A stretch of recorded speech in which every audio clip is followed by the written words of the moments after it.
Je vais vous parler des rapports entre judaïsme et christianisme et du dialogue qui pourrait exister entre les deux religions.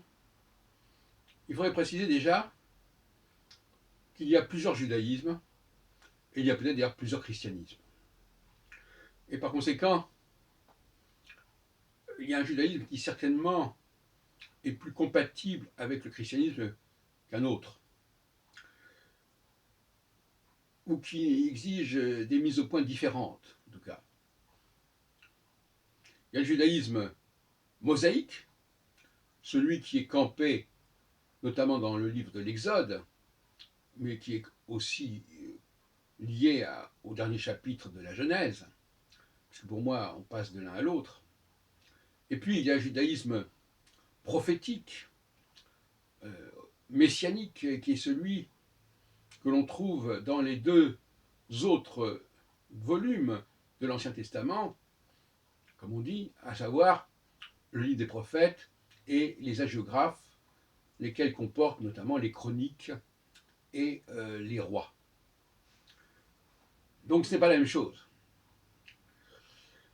Le judaïsme prophétique et davidien, je dirais, et qui est en quelque part ainsi un judaïsme messianique, s'inscrit beaucoup plus facilement dans le cadre du christianisme.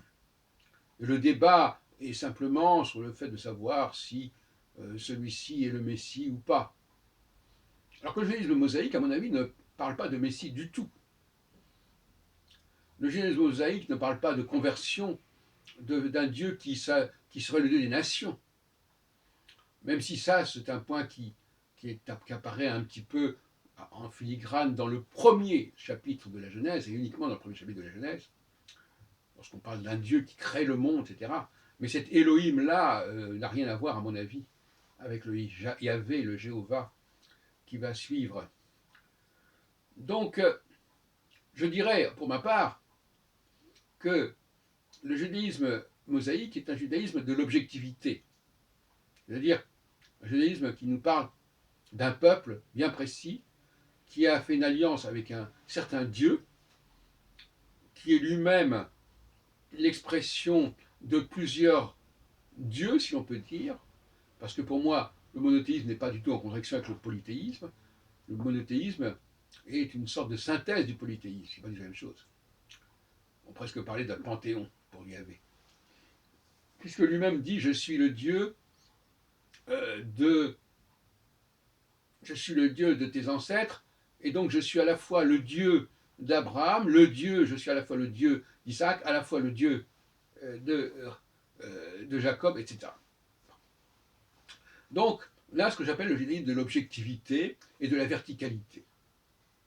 Et puis, face à cela, il y a un judaïsme davidien qui propose que le Dieu d'Israël soit également le Dieu des nations, qui à mon avis est une insulte à Yahvé, quelque part. C'est comme si un homme allait proposer sa femme à un autre homme, enfin c'est n'importe quoi. Et évidemment, ce judaïsme-là est beaucoup plus compatible avec le christianisme. Mais le christianisme est, à mon avis, surtout une religion de la subjectivité. C'est-à-dire qu'il ne s'agit pas de ce qu'on est, il s'agit de ce qu'on veut être. Par conséquent, on peut devenir chrétien, on peut se convertir au christianisme, alors que selon moi, on ne peut pas se convertir au judaïsme. Et donc, si on n'est pas déjà par la verticalité juive, on ne saurait l'être par l'horizontalité. Voilà donc une différence qui est importante. Cela dit, il y a aussi des chrétiens qui sont également avec des sensibilités différentes, et certains chrétiens peuvent tout à fait reconnaître que le juif, le peuple juif, c'est un peuple particulier, c'est un peuple central, c'est un peuple source, et que le christianisme ne doit simplement être en quelque sorte une extension horizontale du judaïsme, mais il ne saurait le remplacer comme l'horizontalité ne saurait remplacer la verticalité.